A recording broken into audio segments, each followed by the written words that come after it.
And good Monday evening, Pitt State football fans. Welcome to the Coach Tim Beck Show, presented by CDL Electric. Eddie Lomchek along with Pitt State head football coach Tim Beck, live from Chatter's Restaurant and Bar. Our home on Mondays during the Pitt State football season. The Gorillas 2-0 up in the national rankings today. All of that a byproduct of a 38-14 win at home over Emporia State this past weekend. It was the home opener, sellout crowd, and pretty electric atmosphere, Coach. The ball game capped a very busy week for you guys. You play at Western on a Thursday, and then you have that extra time off. And while it was nice because Emporia had the same schedule, is that more difficult to wait? Thursday's not normal, and then you have a different routine that next week? Well, we're just now getting into a normal routine. Now we're into a normal routine until we get to our bye week, and then that'll be another thing that we'll have to do differently. But it is a little bit different, the first game being on a Thursday and then having a couple of extra days. We allowed our players to have 2 days off last weekend, which I think that helped get their legs back underneath them. But now we're into a normal week and normal routine, and hopefully there's some normalcy the rest of the way. Well, it was a busy week. Paint the Town Red. We touched on that on post game the other night, and so I know you appreciate that community support, but members of old teams the Letterman walking over with you, former letter winners. What was that weekend like? Did you feel there was concern, I guess, going into the game about potential distractions? Oh, yeah. That's something that, we talked to our players early in the season about is every week at the Pit we have a lot of things going on, whether it be homecoming or family day or whatever, Paint the Town Red, with all of our lettermen back and everything. So there's always distractions that you don't want to allow you to be distracted. And so we talked about that early in the week about how there's all this other stuff going on. There's a couple of things.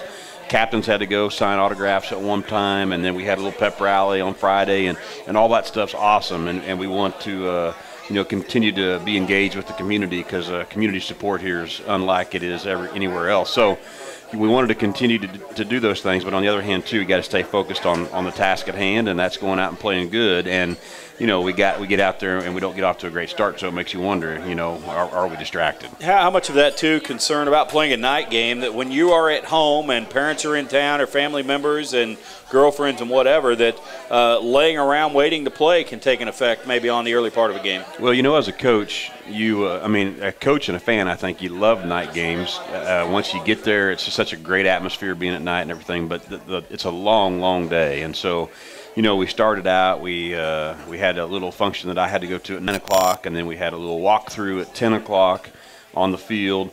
Coaches met with all their players, and then we come back and go to pregame meal at 3 o'clock, and then we had about 70 recruits here that we entertained at about 4 to 5, and then go down there and see all of our lettermen getting ready for the walk. So it was kind of an all-day event, and you just want to get to the game at some point. But that's the thing about the night games. I love night games, but that sure does make it a long day. How different will that be this weekend? You have a night game, but you're on the road. Does it allow for some extra meetings and that on Saturday? Yeah, we're going to go up to Truman on Friday, and so we get some extra meetings on Friday night, and then we get up the next morning. We're actually going to stay in Columbia. There's not a great place to stay in Kirksville.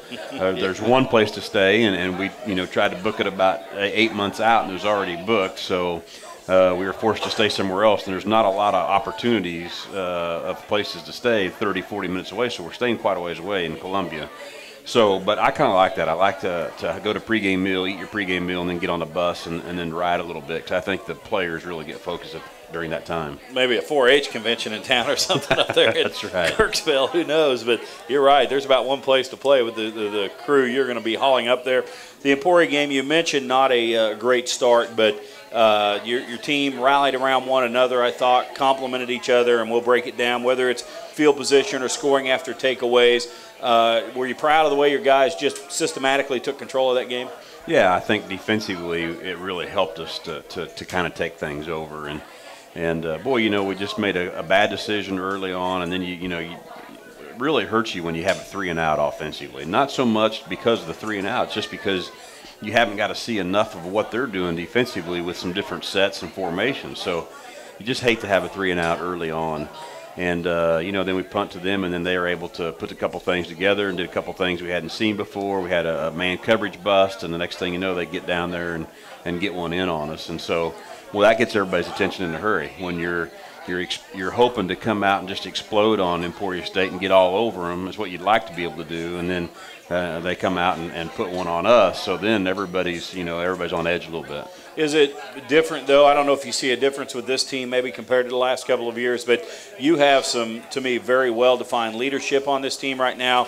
You have experience across the board that you haven't had in a couple of years.